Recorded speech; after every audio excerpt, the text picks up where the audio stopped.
Good morning, good afternoon, good evening, everyone. Thank you very much for joining us today for this webinar on data sovereignty of Indigenous Peoples Earth Observations. We will give a few minutes to allow people to join us, and in the meantime, feel free to navigate this webinar, like locate where the chat is, and if you want to introduce yourself using the chat box, please feel free to do it. You can comment on, like, for example, where you came from. If you are from an indigenous community, also feel free to let us know so we can start our conversation soon. Thank you very much.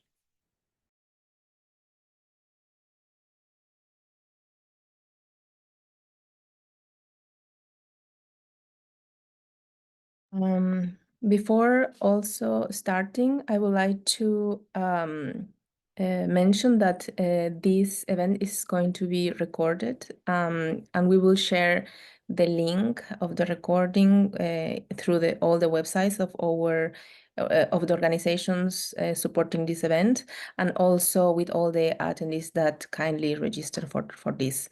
Also, I would like to comment that if you have any questions, feel free to use the chat box located below this the monitor of your screen, and also to help us to create this conversation and to create a fruitful discussion with our panelists. We will start in 2 more minutes so we can have more participants joining, and feel free to introduce yourself using the chat. Thank you very much for joining us.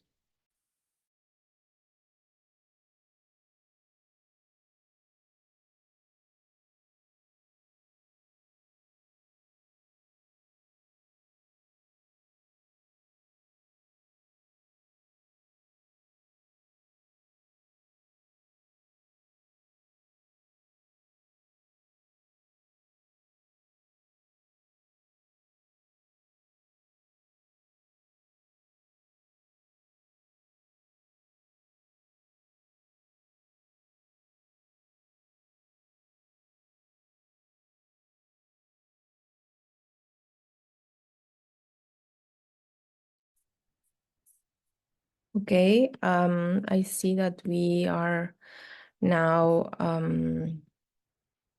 like very, very close to our starting point. I would like to thank you all for joining us today. Good morning and good afternoon and good evening to all of you. I think we will start right now with this second webinar on Indigenous data sovereignty. And it's my pleasure to be with you all here. My name is Yolanda Lopez Maldonado. I'm an Indigenous Maya woman. I'm also an Earth system scientist working on different aspects of nature conservation. And I'm thrilled to have you all here and to have our wonderful esteemed panelists. Before to start, I would like to give a little bit of an overview of the session. So we will have our panelists, and then we will have some time for questions and answers. But also, if you have a question or if you don't understand like a concept, please feel free to use the chat box that you have here. So we will try to take into account all of the questions. Today, we will delve into the strategies that indigenous groups are adopting to become more sovereign in relation to Earth observations and the data. We are seeing that indigenous people's issues continue to grow, and the interest is really growing. And I think this topic is of importance for many of all of us working at local level, but also in organizations, how to make sure that we respect indigenous people's rights in relation to their data. I would like to mention that today's event is co-organized by the Geo-Indigenous Alliance and Geo Aquawatch, the Water Quality Initiative, with support from Cyro Aquawatch Australia, and also the International Association for Great Lakes Research and the World Water Quality Alliance. This event is also part of a webinar series by the Equality, Diversity, and Inclusion subgroup of the GEO Program Board. I would like to ask if you can use the chat to add where you came from, your institution, your organization, so we know better each other. Again, I would like to remind you all that this webinar is being recorded, and the link with the recording will be shared with all of you attending this event via email, but also will be posted in our available websites and the co-sponsor websites as well. You can place your questions, as I said before, and before to start, I would like to give the floor to my colleague and friend, Abraham Francis, to do the proper opening of this event. Abraham, the floor is yours. Thank you very much. Nyawangoa, Yolanda, really appreciate that. So hi, our sego se what gwego technologia te yungia so gani trono dano gani kahaga dano aquasasne ganagale. So hi, my name is Abraham Francis. I'm Deer Clan in Mohawk, from born and raised in Aquasasne. I am currently a PhD candidate at Clarkson and had the lovely opportunity of founding my own consulting group called the Alunia Collective. It's really focused on how do we do better Indigenous engagement. And so today I'm here to speak on Indigenous data sovereignty, but also I'm here to provide a traditional opening, what we call the Ohandakaliwadekwa, which means the words that come before all else, or what some people might know as the Thanksgiving address. I will be providing it in the language, and I won't be providing a translation, because for me, this is an act of honoring the way that my ancestors honored the land and creation. And so what this speech is it's an acknowledgement of all of our roles and responsibilities to creation and our relational network, these reciprocal roles and responsibilities that we hold with creation. And we say this before and after in any important meeting or decision is made, in order to make sure that our minds and our thoughts are keeping all of our relatives in mind. And that way we're being responsible, we're holding our roles and responsibility to the rest of the world, and making sure that, yeah, what we do and how the decisions we make are considerate of this larger network we're a part of. And so I'm going to share a really special part of my culture with you guys. And before I hop into that, I just want to thank the wonderful Stephanie Hildebrand, who helped put these slides together with her photography from the St. Lawrence River at Ganyatalawana, and also Victoria Ransom for some of her artwork that she provided within this this part of what I'm going to share with you. And so let me bring this up.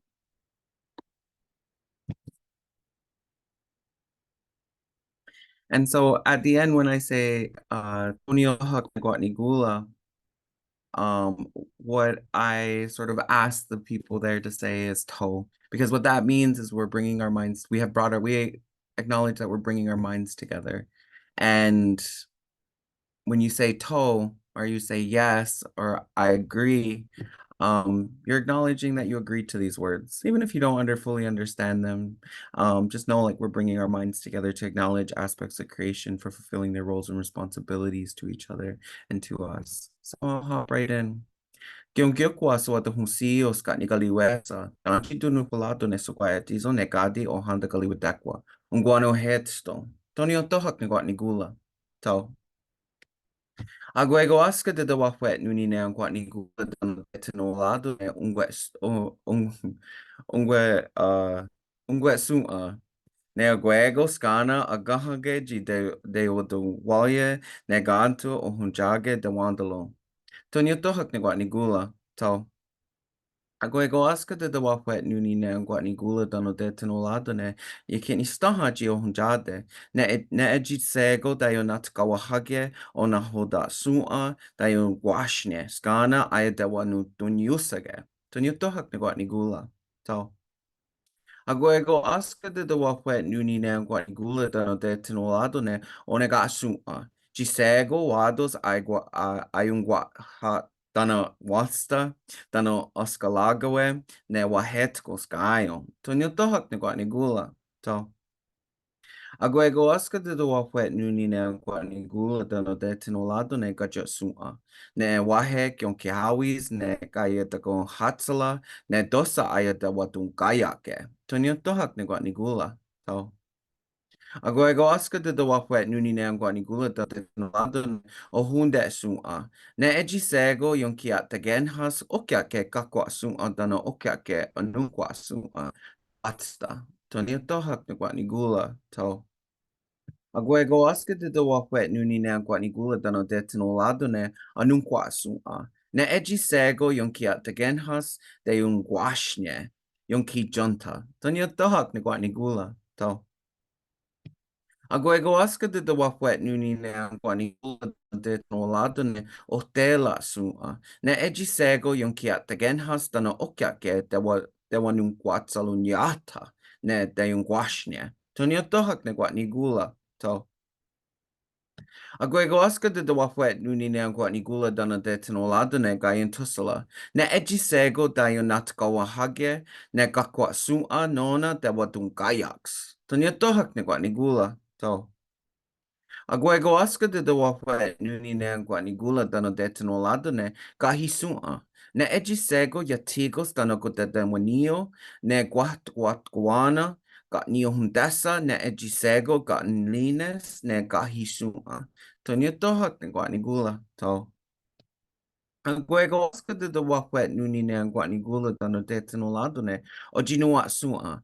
Ne eji sego guadoga yo dio dagye jina hoda yona delihunde jin yohunjade. Tonyo tohak ne guanigula. To. Aguego aska de wapwet nuni ne guanigula dana de tinolado ne gondilio. Ne eji sego yonkia tagenhas nona dewa dunkayaks dano dewa wistos. Tonyo tohak ne guanigula. To. Aguego aska de wapwet nuni ne guanigula dano de tinolado ne o guele suma dano ne guatiguana wahta jiniga guelodas ne eji sego to nion de la hage ona hoda sagunya zaun ne sungwaya dizo. Tonyo tohak ne guanigula. To. Aguego aska de wapwet nuni ne guanigula dano de tinolado ne o jidan agua. Gisego yu guatunde ne galenios la dihawi. Tonyo tohak ne guanigula. To. Aguego aska de wapwet nuni ne guanigula dano de tinolado ne la divelas. Ne eji sego aze sanuni jikane galunyo. Tonyo tohak ne guanigula. To. Aguego aska de wapwet nuni ne guanigula dano de tinolado ne gaeli ne gawelage. Ne eji sego to nion de la hage ona hoda ne sungwaya dizo sagunya hezao. Tonyo tohak ne guanigula. To. Aguego de wapwet nuni ne guanigula dano danchi dano volado ne sungwaji agyo keneka galakwa. Ne eji sego de hoswatedo ji yohunjade. Tonyo tohak ne guanigula. To. Aguego aska de wapwet nuni ne guanigula dano de tinolado ne yakisuta asota neka galakwa. Ne eji sego yatigos galuhiage dano lua denigu lalagies ne la diksa agua. Tonyo tohak ne guanigula. To. Aguego aska de wapwet nuni ne guanigula dano de tinolado ne oji stokwa suma. Ne yagugya da tsalunya takwa ne yakisuta asota neka galakwa. Tonyo tohak guanigula. To. Aguego aska de wapwet nuni ne guanigula dano de tinolado ne gaeli nyungwedege. Ne e wahe lo luwadin ayunkia taduna ne ungwe sua. Tonyo tohak ne guanigula. Aguego aska de wapwet nuni ne guanigula dano danchi dunu polado ne sungwajia. Ar sungwaya dizo ji aguego luwea na dao ne ohunjage. Jina hoda de hosungwawi. Tonyo tohak ne guanigula. To. Ona wadeli wan hodungo, nua wenizalade doga o teno sa ingwani gulha, izegine izawada sundelo, ekadi. Sundalo. Ekadi. Tonyotohak nesawani gula. To. Yawa for the opportunity to do the opening for all of y'all. And I will now hand it back to Yolanda. Yawa.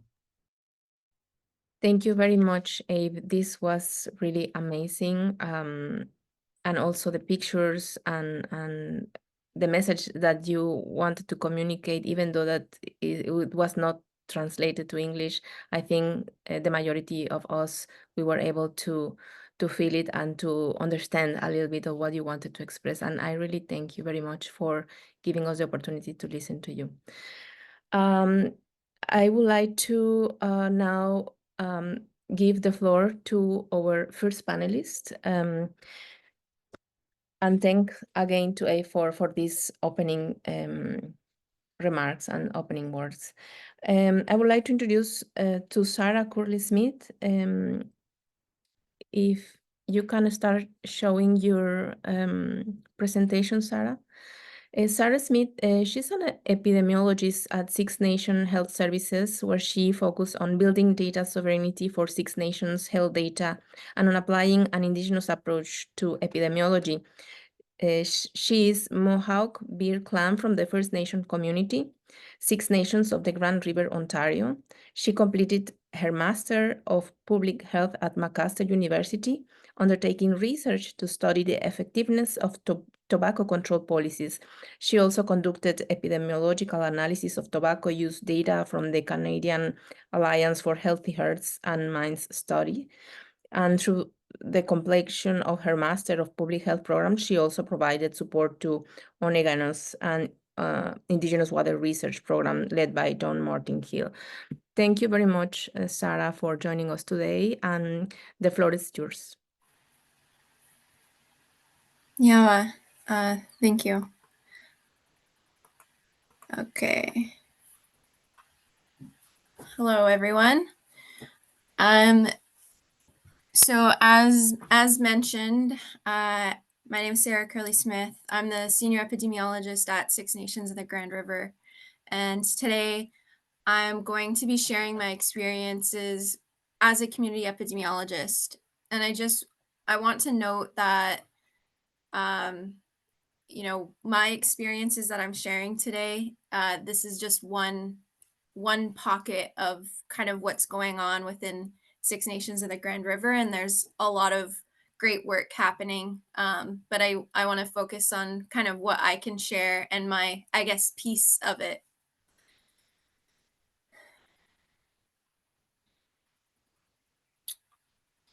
So before we get started, I just want to situate Six Nations because we're joining from so many different places today. So on the screen to the right, Six Nations is located in Southern Ontario, Canada, along the Grand River. And what surrounds us is we're actually about an hour and a half from a major city, Toronto. What surrounds us is other towns and cities.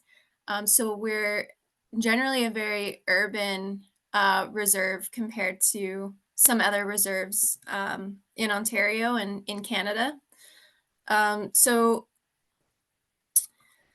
on the left-hand side, you'll see what's called the Haldeman Tract, and all of that shaded area was granted to us in 1784 under the Haldeman Proclamation. And the little square you see today is currently Six Nations territory as it is today. So Six Nations has about 28,000 members, with about half living on territory. So this makes us the largest First Nations territory by population. And it's the only First Nation in North America where all 6 Haudenosaunee nations live together. So that's Seneca, Cayuga, Onondaga, Oneida, Mohawk, and Tuscarora. However, we now have access to less than 5% of our original land base. So just to kind of situate where Six Nations is in the world. So who am I? So kind of my So I'm from Six Nations. I'm a community member. I grew up in Six Nations my entire life. I'm a mother of 2 boys, a woman, Haudenosaunee, Mohawk Bear Clan, a friend, a wife. So I just want to situate kind of the perspectives that I'm bringing into this today. So where my perspective is in terms of data sovereignty, like I said, I just am hopeful to contribute to building data sovereignty for Six Nations, specifically in health data, by establishing frameworks and practices that ensure our data is controlled and interpreted and used by our community itself. And this approach is not just about gaining access, but it's about reclaiming the authority to make meaningful decisions based on data that reflects our realities and our stories. So it focuses on grounding epidemiology within our community values and culture.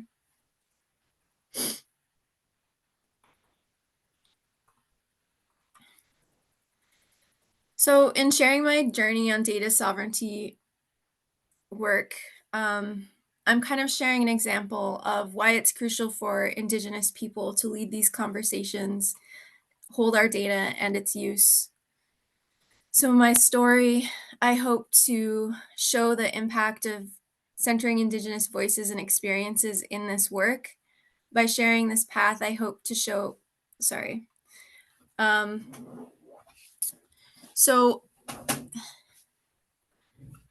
really the intention today is to just show one example of how some key lessons can be learned about how we can support others that are kind of working in this space, or to help others on their journey as well. So growing up in Six Nations, I saw both the resilience and the challenges in my community. And as a community epidemiologist, these experiences shape how I interpret data. So for me, data isn't just numbers, it's a tool to tell our story, advocate for our needs, and support our self-determination. So that's our right to make our own decisions about what we need. And specifically in epidemiology, it's often thought that it's heavily driven by statistics and quantitative kind of numbers and things like that. And it's often thought that these are kind of objective ways of looking at data.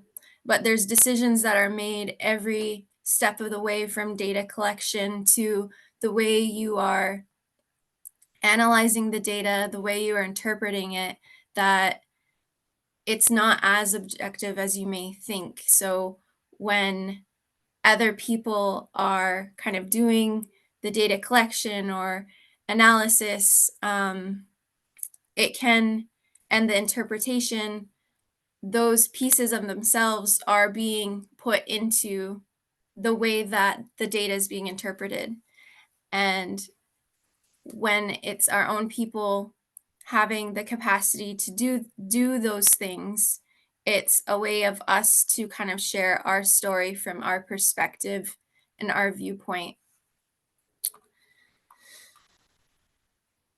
So a lot of this perspective comes from our Haudenosaunee worldview, and you just heard kind of a very big aspect of Haudenosaunee culture, that Thanksgiving address, or the words before all else. So that Haudenosaunee worldview is really how I approach looking at health as well as knowledge. So the Thanksgiving address, it's how we begin our gatherings. It's a moment to give thanks to everything that sustains us. So some of the kind of lessons you can take away from the Thanksgiving address is really those Haudenosaunee values, love. So sending love to all of our creation. So everything that is in this world contributes to our sustainability as individuals, as people, as community. compassion, so Gendao, we show compassion for others as we honor one another in the need to keep our minds clear. So we don't know what hardships or sickness that others may be facing from where they're from, but we've all arrived here safely today. So we invite compassion for one another. Another kind of value that I take away from the Thanksgiving address is strength, the need to strengthen our minds as we come together to put our minds to as one. So you are no longer alone, but a part of a collective. And respect. So showing acknowledgement of the elements of creation and the creator's role in all of it. So it's not considered a prayer, but rather a way to acknowledge our relationship with all living things. And in the Haudenosaunee worldview, in the language, what some of the things that Abe was speaking about would be things like the earth, which is considered our mother, the moon, our grandmother, and the sun, our eldest brother. The thunderers and stars are our grandfathers. So it's those kind of pieces of our world is our relations. And all of the animals and the plants and everything is all interconnected within ourself and our well-being. So we understand our interdependence with all of these forces. And the reason I'm kind of bringing this up is if you kind of imagine that, if the earth is viewed as our mother and you are kind of taken away from the land you come from, or if that balance is disturbed, how that would deeply affect you as an individual if your mother was unwell or you were taken away from your mother. So that's just an example of how those connections shape how we view and experience the world, as well as how we approach knowledge and how, we're not just looking at it from an independent, how is this impacting humans or people, but how is it impacting all of these interconnections, and how does that really affect us, not just physically, but mentally and emotionally? So that's kind of the worldview that I grew up with, living in community, specifically a Haudenosaunee community. So I was shaped by our cultural values, despite the impacts of things like residential school and colonization, that did impact my family. However, even if I was disconnected with the culture kind of through the process of colonization within my family, those values, those Haudenosaunee values, kind of really, what I've seen is that they really stay regardless of where you are in your learning journey or reconnection with culture. Those kind of core values is something that wasn't taken away. So just to reiterate, some of the strengths is that strong support from family and community. So living in community, I did feel a strong sense of belonging, and I witnessed a shared responsibility that continues to guide me. So, growing up with friends and their family becomes your family, and their family's looking out for you, and vice versa. Your family is looking out for your friends and their family. So it just, everyone's helping each other, caring for one another. And there's that strong sense of belonging and connection. At least that's what I experienced growing up. As I entered my teen years, I did begin to notice cracks in my community more clearly. Despite the strength and resilience I saw around me, there were underlying challenges.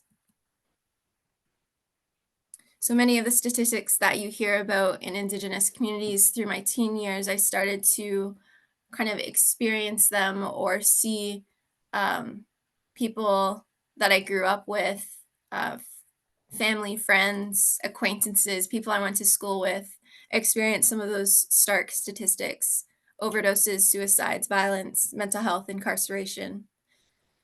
So as I was growing up, the community started to feel like a dark place based on some of these experiences that I had in my teen years. So at this point, I didn't understand why there were so many of these experiences where it wasn't as common in my peers off reserve. So within Six Nations, within my community, at the time there wasn't a high school that we could go to in community, so we had to go uh, outside of community. And during that time, that's when you really started to see some kind of differences. Um, that that's when I started to see some differences, that things that we experienced in community and it seemed normal wasn't things that my peers were seeing off reserve. So I began to question, why was I seeing friends, acquaintances, people I grew up with, family get pulled down so hard? And why was I also feeling this pull? So I didn't understand, but I wanted to understand. And like I said, at the time, the community felt like a very dark place. So I had thought, I need to get I need to get away from the community. I need to kind of go find my own way, away from this place that I felt this strong sense of connection with. I started to see it as in more negative light, but I didn't understand why. But I wanted to understand why my community, with all its strengths, also faced so many hardships. And at the time, I turned to psychology. So I was studying behavioral science, hoping it would provide answers. So behavioral science is kind of looking at the science of why people behave in a certain way. And when I was going through these courses, it wasn't explaining what I was seeing. The focus is on individual behavior of, why people behave in a certain way. But it really wasn't resonating with me. And I really struggled during that time to kind of make sense of the world. So looking back, I realized I was trying to understand the community as a whole, and behavioral science just wasn't built for that. So what I was trying to kind of put together in my mind and trying to understand, I was generally in the wrong place. So it didn't capture the collective challenges as well as the strengths that kind of shaped what I was seeing.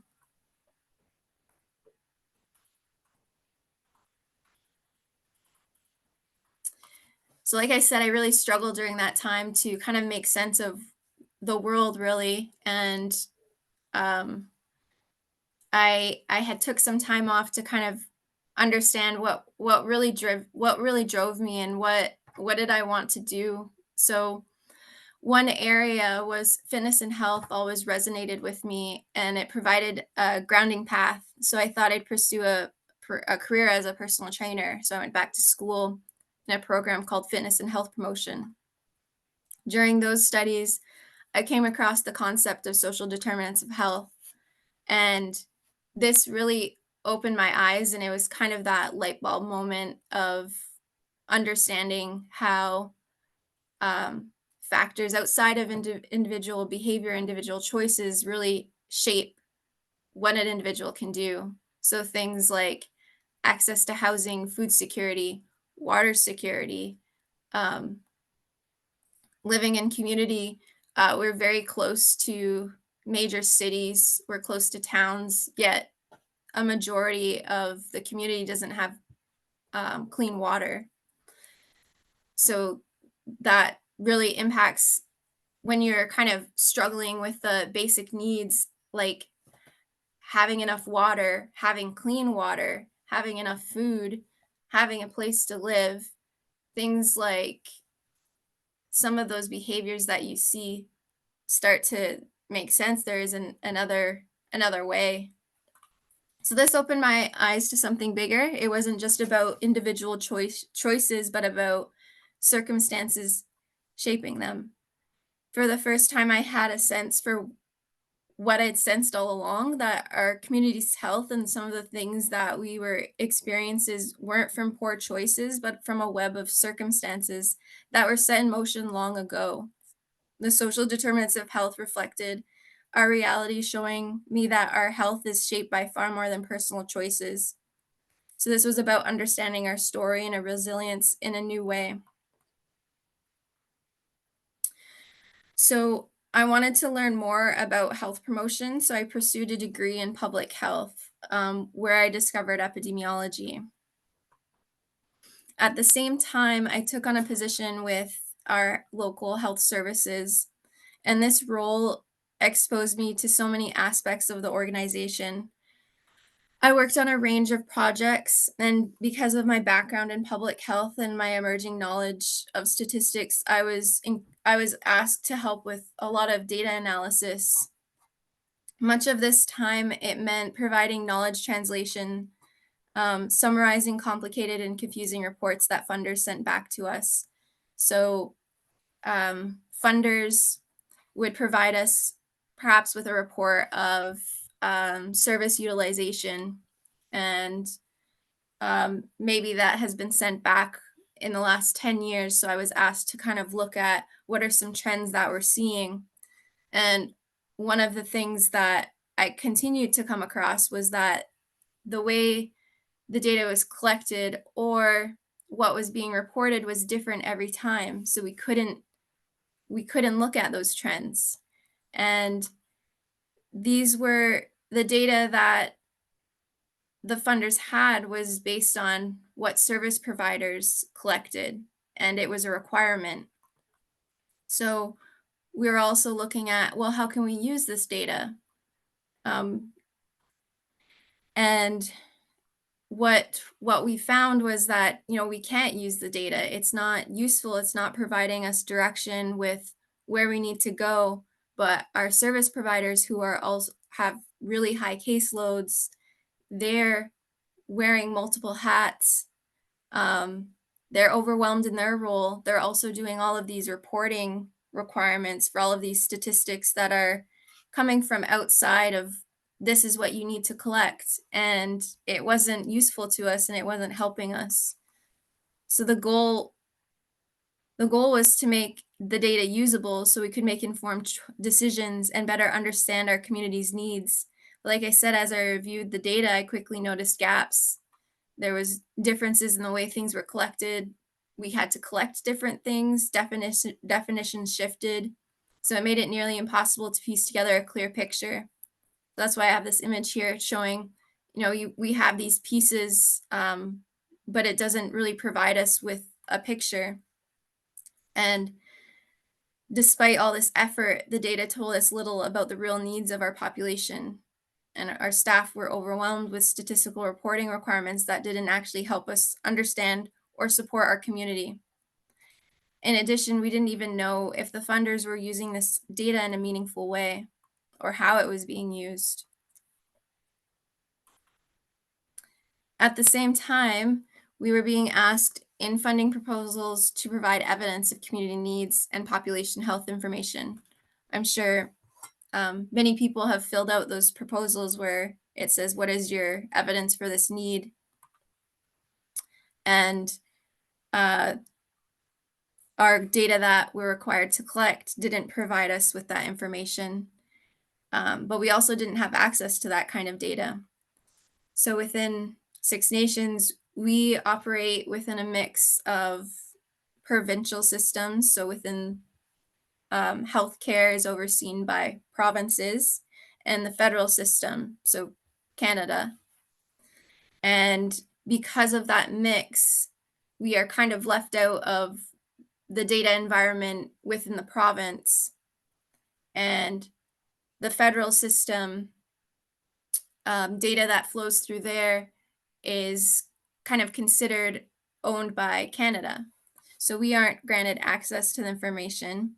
We're kind of told that it's not ours. We're told we're not part of the provincial system because we have a federally funded public health system. And the federal government owns that data. So it felt like we weren't allowed to know the health of our own population without jumping through enormous administrative hoops. We were expected to understand what we needed to support our community, but not permitted to use the information required to make those decisions. So on my end, I knew this was a huge issue, but I wasn't sure how to address it. So I went back to school to do a master's of public health, convinced that epidemiology could provide some of these tools to navigate these challenges. I studied the provincial data system in depth, learning how it functions off reserve, the way it intersects with federal data, and critically, the inequities we face when it comes to data access. I learned the language, which was a key piece of being able to advocate for community, so that I'm speaking the same data language that these other systems are speaking to make data requests, and understood more about the structural barriers that Indigenous communities face. This journey showed me how essential it is to have control over our data so we can truly meet the health needs of our community. So, as you've heard so far, kind of my journey, education really played a really big role in terms of being able to support me in kind of getting the tools that I needed to support my community. But this would not have been possible without the role of mentorship. So I didn't learn all of this in school alone. There were key mentors that guided me along the way while I was in school, and that allowed me to stay connected with community, stay connected with the organization I was working within.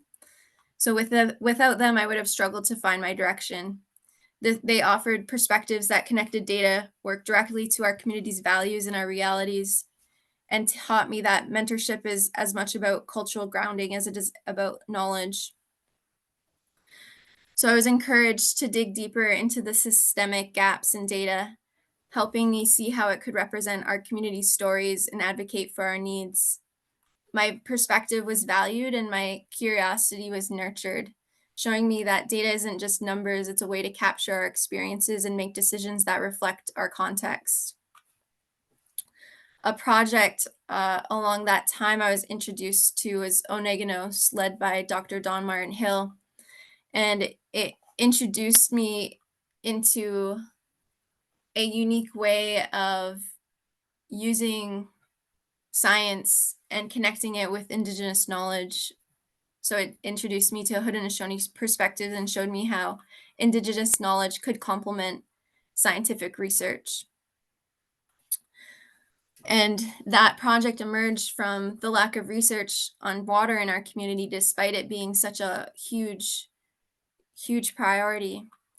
And what really stuck with me about that project was its holistic look at wellness. So often, especially in epidemiology, when you look at environmental contamination or water quality, it's often looked at as how does it impact physical health? What is the dose response or the threshold before it impacts physical health?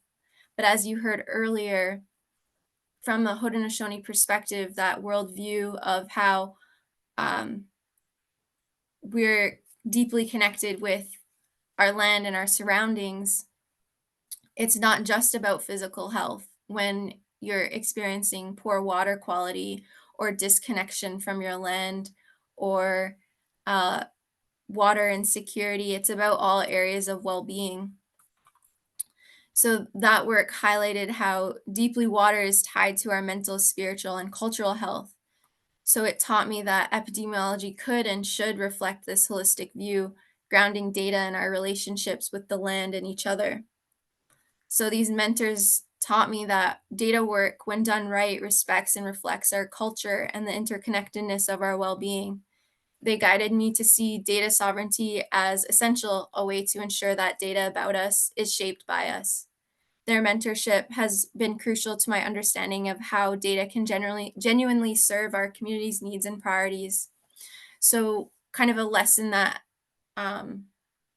or a teaching that I would put out there is, if you have the opportunity to mentor someone, to provide them with guidance, to take that time to walk alongside them. I know often there's a lot going on, especially in the space of well-being, environment, but taking that time to identify people's strengths and helping them to feed their curiosity is really meaningful and can really impact someone's journey. Beyond mentorship, I've come to understand the importance of meaningful relationships and partnerships within institutions, particularly those that have historically maintained limitations in working with Indigenous communities. Often these institutions operate within a standard framework. There are valuable opportunities when Indigenous voices are given authority and autonomy to guide projects.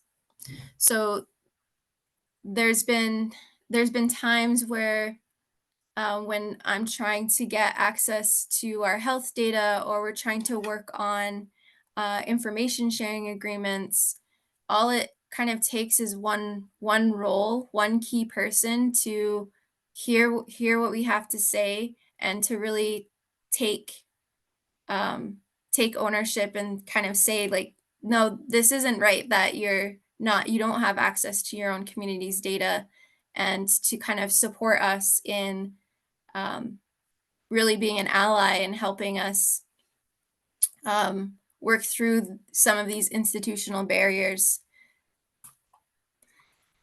And in terms of meaningful partnerships that allow Indigenous voices the authority and autonomy to guide projects, an example that I have is a COVID community study that I led.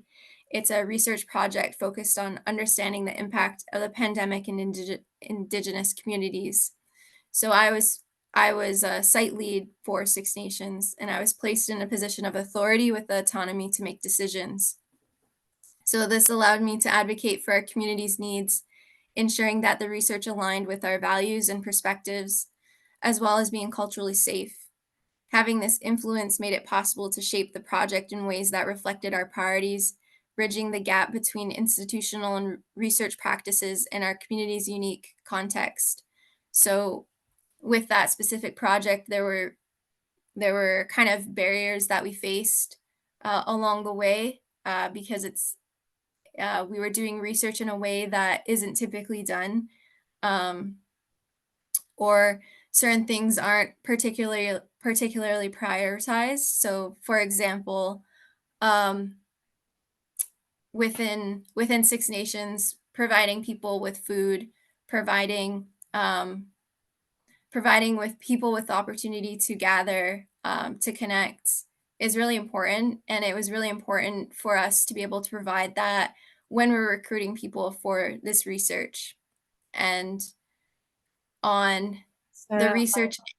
sorry, could you please make your presentation in to close in 2 minutes, because we will running out of time, and we will have a presentation and some questions and answers.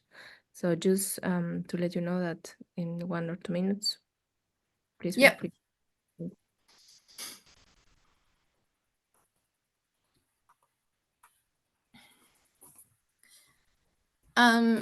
Okay, so the next piece is building on the importance of partnership and authority. So creating our own systems effectively to serve our community's needs, especially in times of crisis. So during the pandemic, we created a community-specific surveillance system to track COVID-19 in real time. We also developed a community dashboard, which we revised throughout the pandemic based on feedback from both community members and stakeholders. So creating our own system during COVID-19 allowed us to use the same approach to overdose surveillance. So that was something we created internally to control our own data and respond to crisis in ways that reflect our realities. So data sovereignty isn't just about having access to data, it's about having the infrastructure, knowledge, and authority to make informed decisions that directly benefit our community. So now that I've shared my story and journey, I'd like to leave you with a few reflections on what I hope you can take away. So the importance of mentorship, meaningful partnerships, and value of community-led data and self-determination, as well as Indigenous presence in institutions. Thank you, everyone, for listening to my presentation.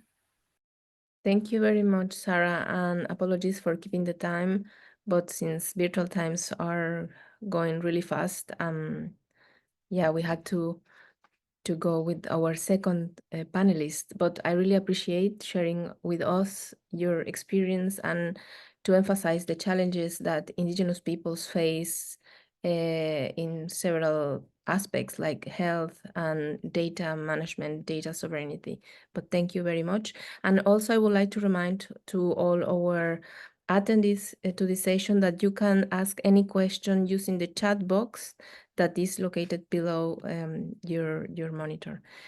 And we will try to respond to all of your questions, but feel free to use the chat. I would like to give the floor back again to Abe Francis. Abe is a dear clan from Akwesasne and the current program manager for the Mohawk Council of Akwesasne Environment Program. He earned a bachelor's science degree in microbiology and a master in science degree in natural resources from Cornell University. Abe is currently a graduate research assistant at Clarkson University, and his research interests are at the intersection of environmental studies, indigenous methods, community engagement, education, health, social services, law, and cultural foundations as a means for empowerment of healing within indigenous communities. Abe, the floor is yours. Thank you very much.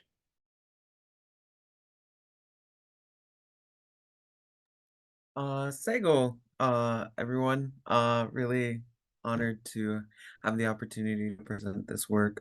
Sarah, could you stop sharing your screen?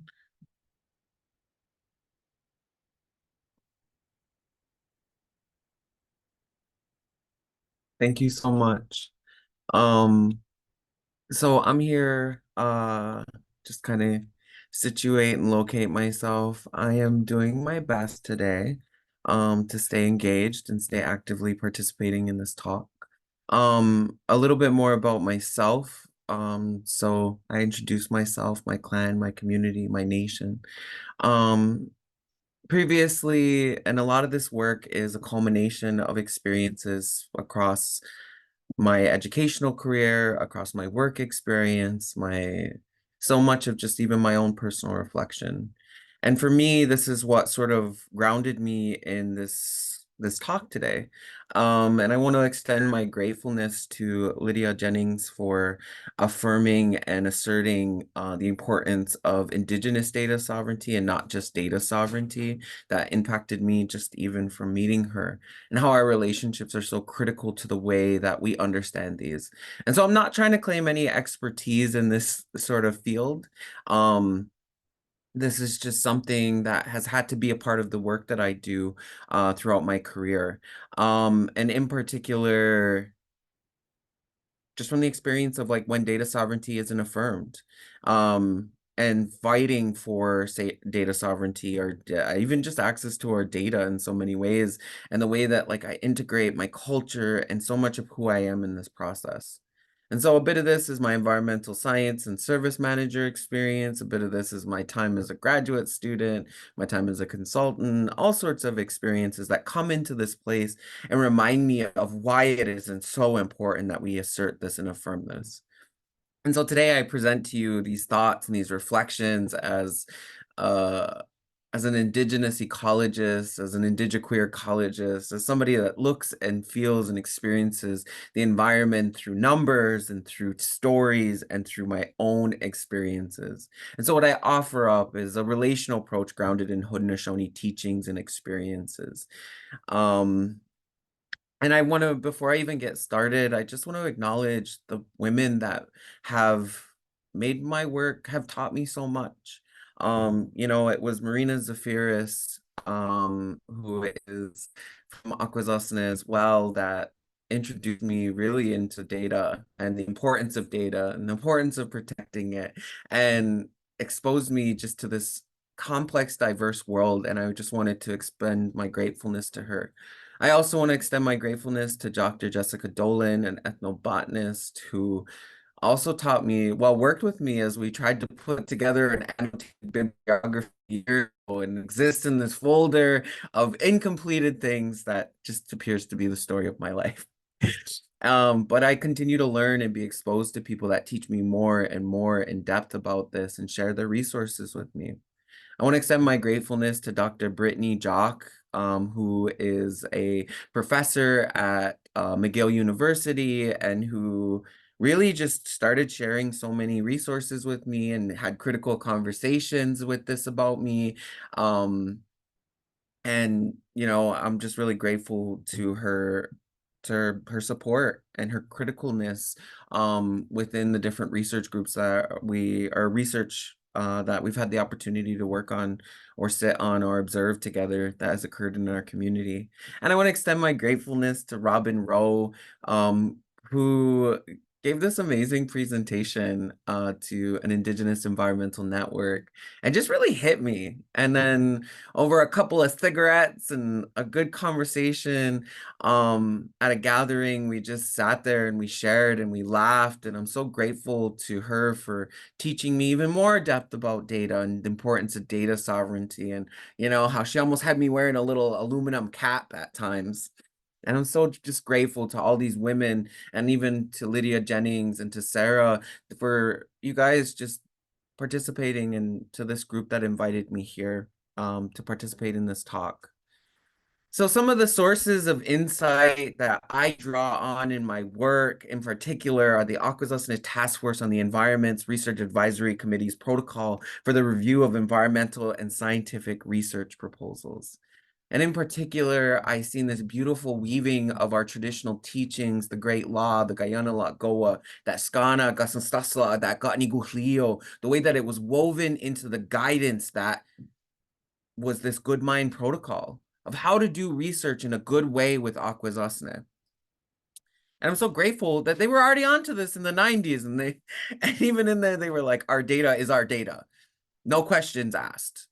And I really am grateful to, you know, the mentorship I received at the environment program and the getting access to this resource. I also am grateful to the Ganawage School's diabetes prevention program and their code of research ethics, where I've seen this beautiful weaving of roles and responsibilities amongst researchers, community members, training people. There were so many ways that this document was grounded in that framework of roles and responsibilities to each other, to the community, and our commitment to them. And I'm so grateful for that inspiration into the work that I've been doing, and the gratefulness to Dr. Jock for sharing this resource with me. And then this particular piece here that Dr. Rowe spoke about in her talk just really hit me. This developing ethical research practices between institutional and community partners, a look at the current base of literature surrounding the Memorandum of Understandings in Canada.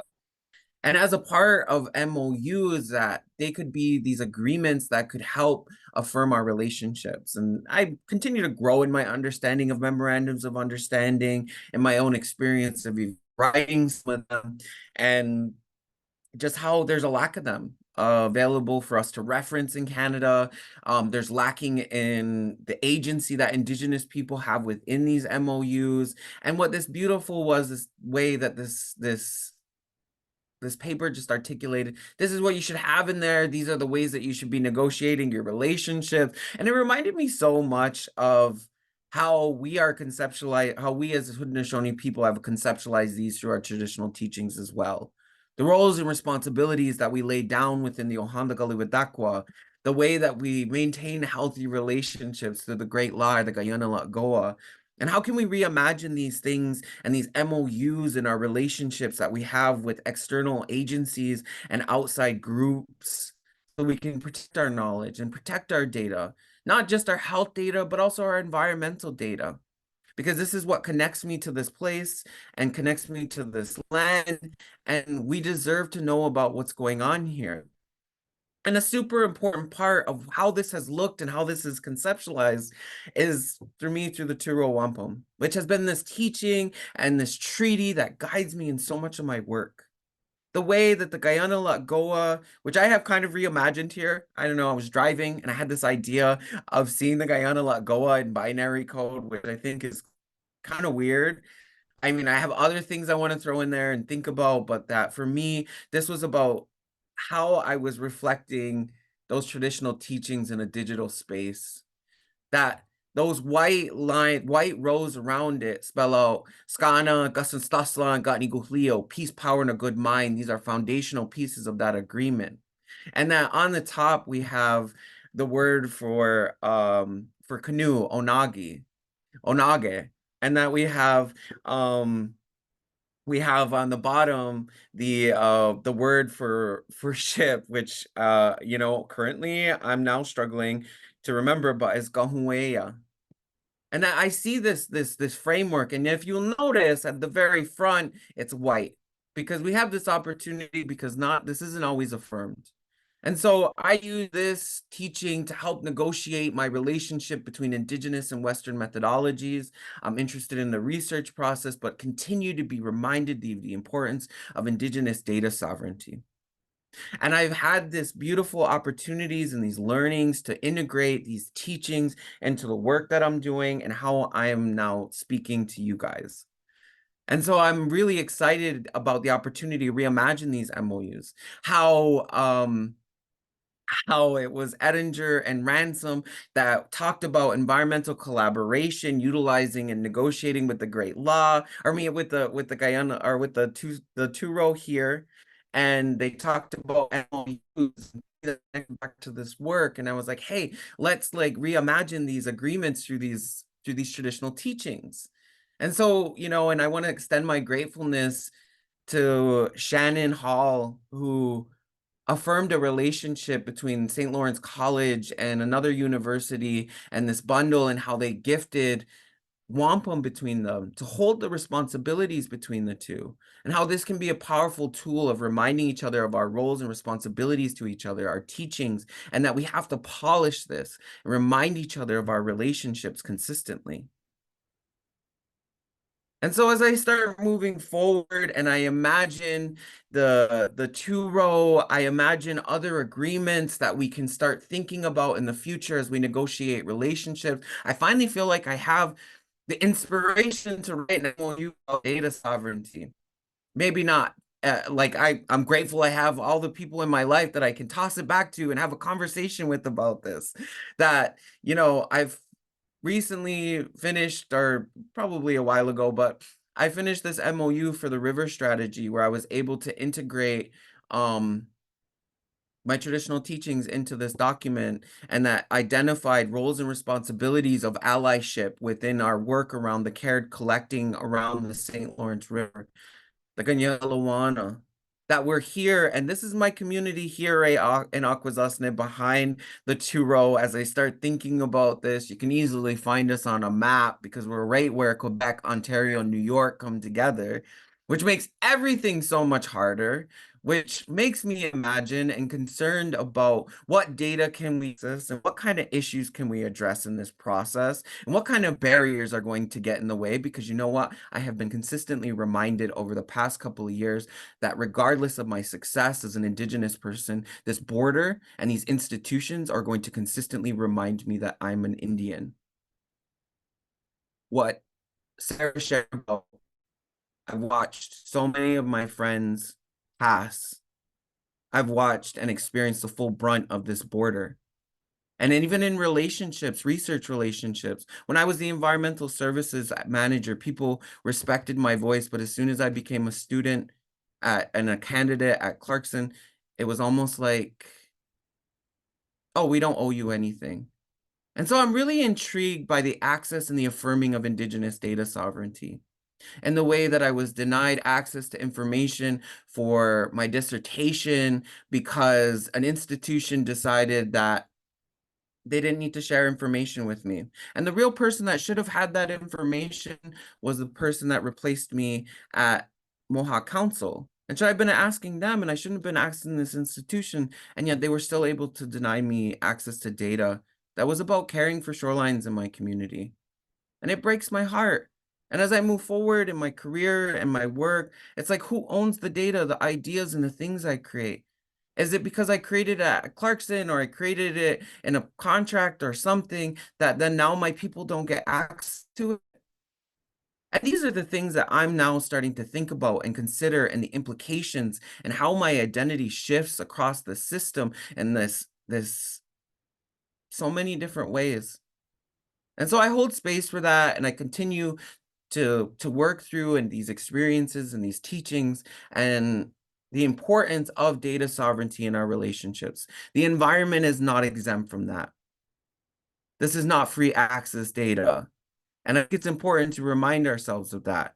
And it's about, what is that data used for? Who is using that data? Is it going to hurt us?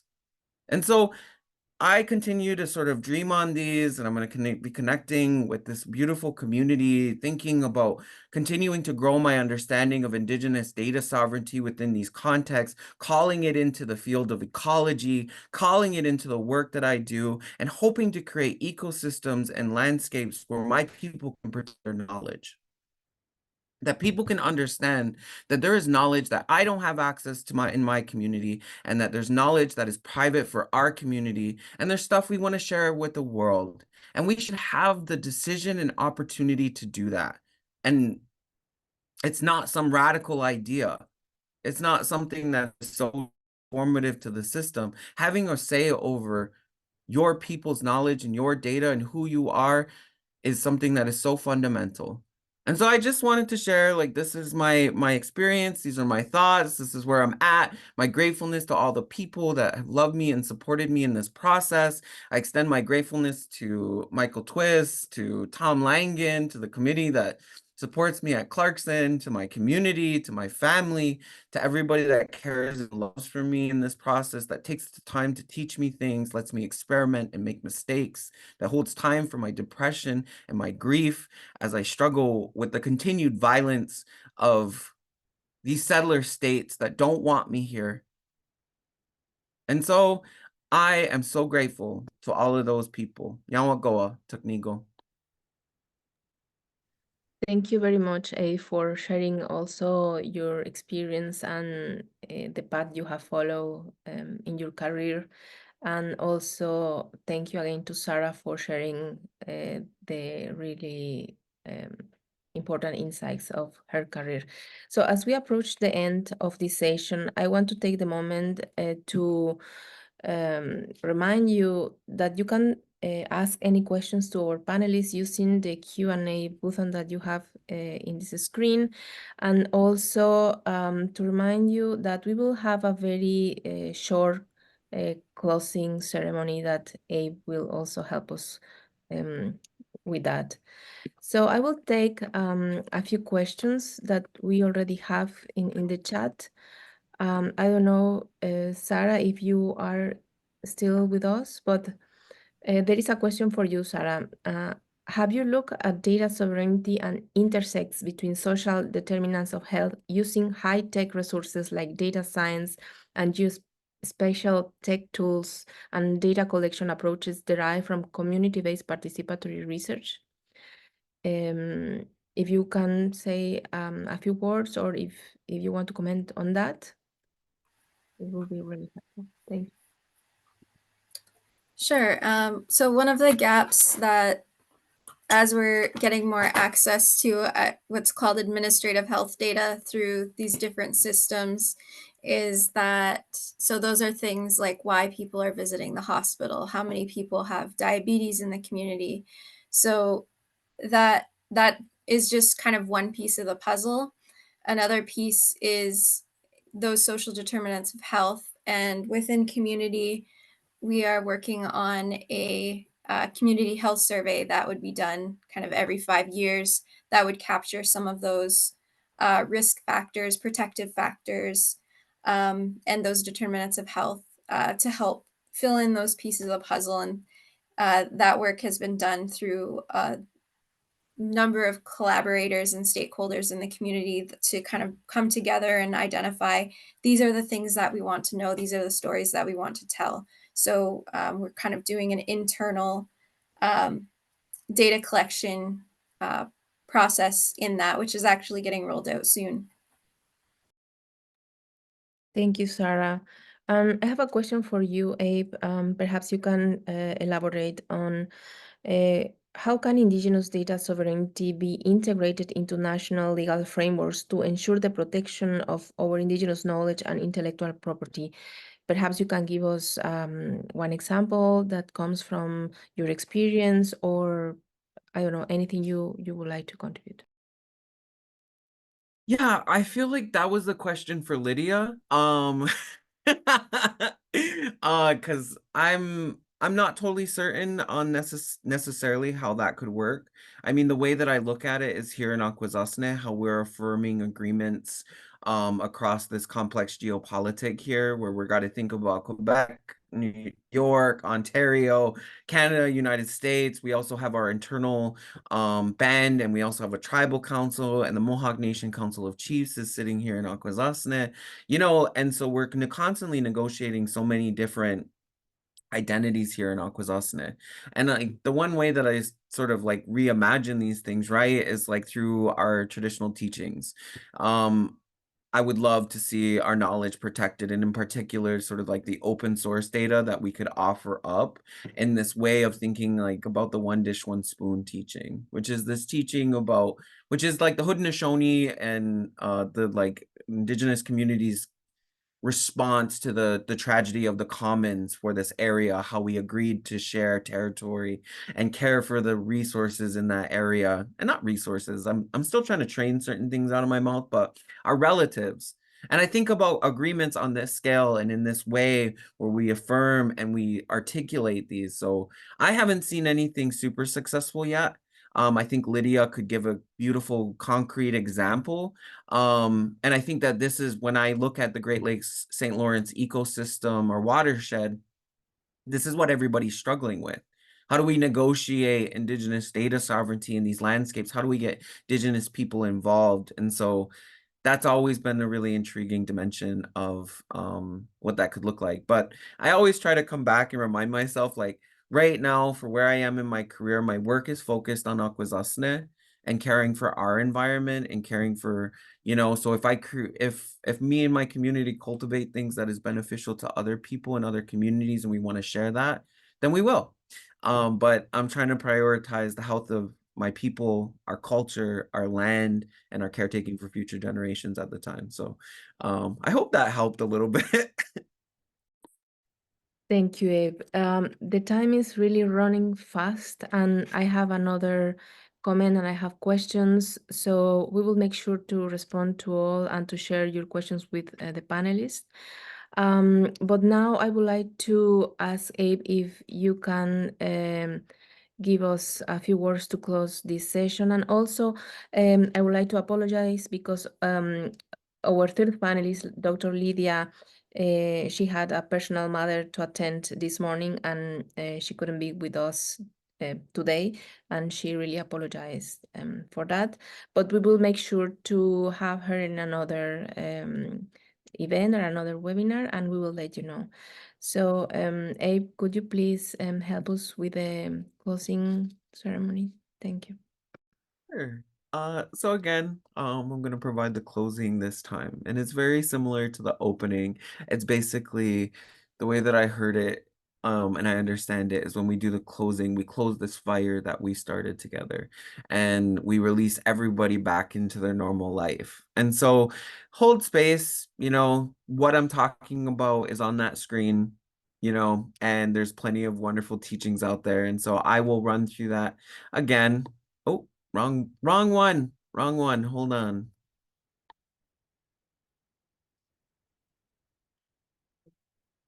Did I lose it? I think I lost it. Hold on. Okay. Let me grab that. Apologies. I feel like an amateur on Zoom currently. Just gonna share my screen.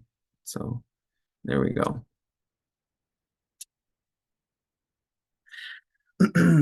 Kyo so the husio skatni galiwesa. Danchi dunu fulado ne suguaitizo negadi o handa galiwadekwa.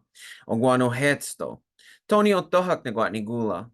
So, agwego Oscar de do afwet nuni ne angwat ni gula dano de tinolado ne ungwet sua. Ne agwego skana agahageji de wadu walye ne gato o hunjage de wandalo. Tonyo tohak ne gwat ni gula. So, agwego Oscar de do afwet nuni ne angwat ni gula dano de tinolado ne yake ni stahaji hunjade. Ne eji sego da yo natkawa hage ona hoda sua da yo washne. Skana aya da wadu tunyo sage.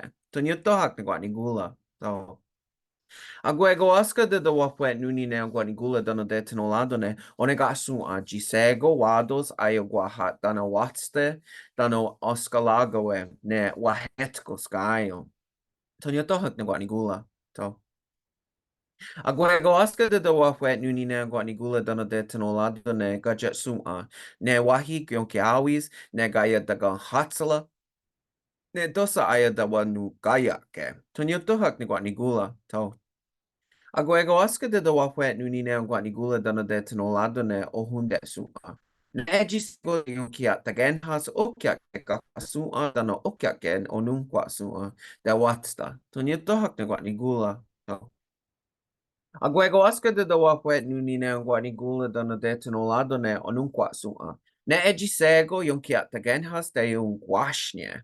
Yung ki junta. Tonyo tohak ne gwani gula. To. Agwego Oscar de do wafwet nuni ne angwani gula dano de tinolado ne o tela sua. Ne eji sego yonkia tagenhas dano okyake da wanu guatsalunyata ne da yung guashne. Tonyo tohak ne gwani gula. To.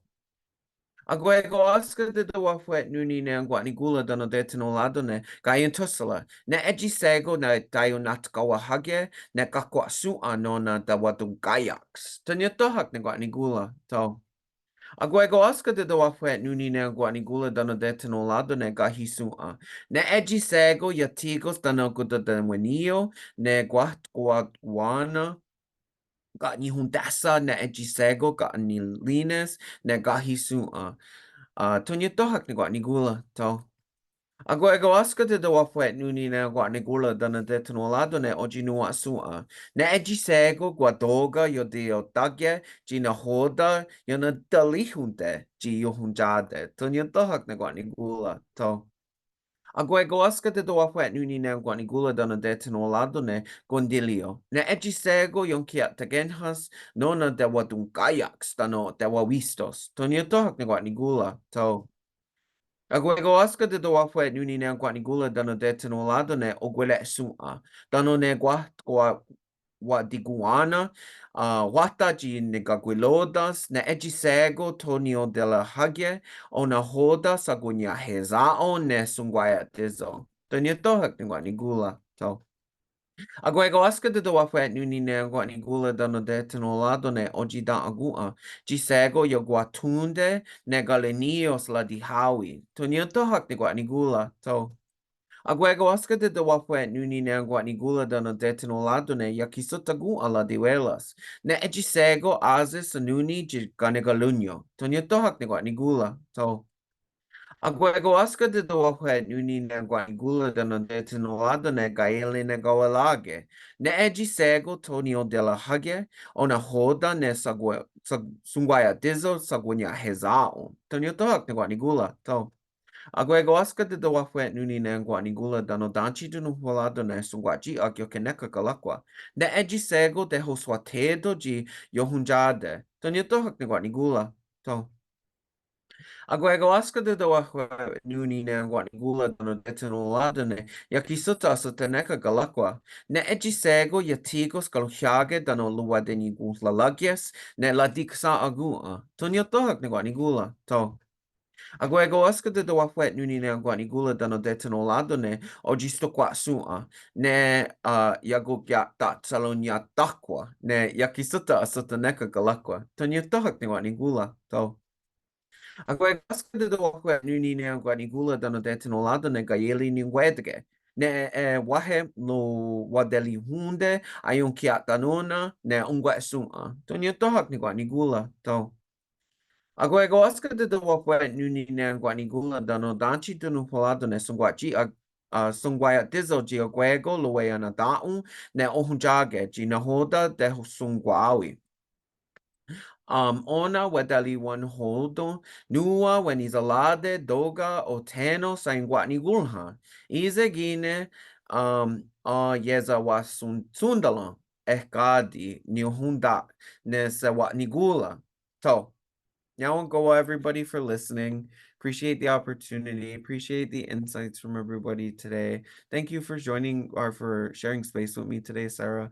I really appreciate seeing other Indigenous scholars and us supporting each other in these and the work that we do. So hope for the opportunity, and thank you to the wonderful people that organized this gathering, the Indigenous Data Sovereignty of Indigenous Peoples Earth Observation. Yawangoa, Tuknigo. Thank you very much, Abe. We hope this discussion has inspired you to think critically about these issues and on data sovereignty of Indigenous peoples in your own context, research, and work. And I thank you once again for joining us today, and wish you a wonderful day ahead. Thank you very much, and hope to see you soon in our next webinar.